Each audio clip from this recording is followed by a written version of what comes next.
Central banks around the world are testing, prototyping, and implementing central bank digital currencies. So what are they? A CBDC is a digital currency that they think is going to replace all physical cash. Put simply, a central bank digital currency, or a CBDC, is a direct digital liability to the central bank. So rather than have your money in your pocket or in a card with a bank, it's directly maintained by the government.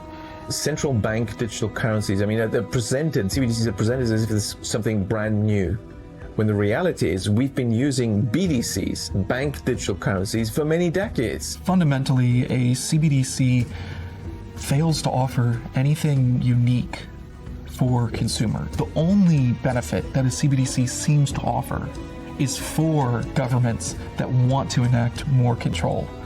A key difference with the CBDC is that central bank will have absolute control on the rules and regulations that will determine the use of central bank liability, and also we will have the technology to enforce that.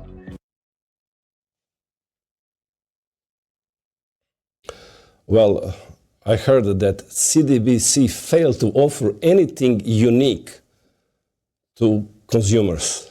Can you explain this? Yeah, it's CBDCs don't offer any benefit to to people. It really just introduces a new form of money that's more controllable, programmable, and there's the focus appears to be to create a controllable, programmable money. But I call the film The End of Money because it's really not.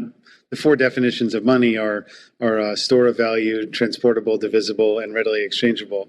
If you create a money with all these controls in it, it's no longer a store of value if they program it to lose its value after 6 months, which many of them do, and they can restrict what you can and can't buy and where you can buy with the money.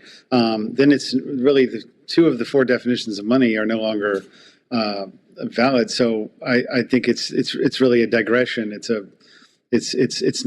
not money. It's sort of a control platform. It's like credits at the company store. It's like just coupons you get from the grocery store. It's not real money anymore. Then why they are pushing if they don't offer anything unique for consumers and we don't have any advantages? Why we would accept it?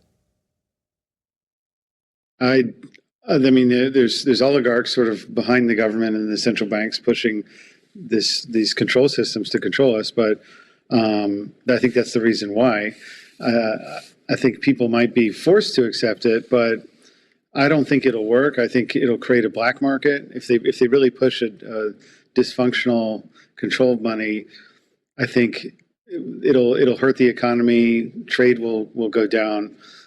People will look for other alternatives. It'll be like the Soviet period where, a big black market emerges. The prices are high on the black market in real terms. And I think we'll see other solutions like regional monies, maybe some towns and cities and companies will issue their own monies. So if they do this, it'll be very dysfunctional. I think it would really hurt the world a lot. It would hurt the market. What do you mean by oligarchs who is standing behind this? This is being pushed by the central banks and the Bank of International Settlements. So the Bank of International Settlements is the central bank of central banks. It's kind of a class of people, it's like Rockefeller, Rothschild level international banking families. And they're very close with the central banks. They created the central banks to control the money. And so the Bank of International Settlements set up a tech incubator called the Innovation Hub.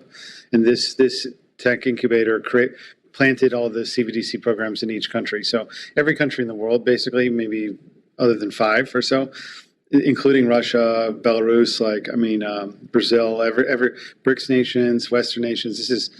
It's one of these illustrating facts that shows that there's a class of international bankers influencing all the world's governments in the same way. So even though now U.S. is fighting Russia, like in 1984, you had East Asia versus Eurasia. But in the end, all the world's governments are implementing environmental regulations. They're all implementing central bank digital currencies, and they're implementing digital IDs. And digital IDs are needed to make the central bank digital currencies work. So they first need to ID you and digitally verify you with biometrics and link your identity with your wallet. And then they can control you, what you can and can't purchase, knowing it's you that they're controlling.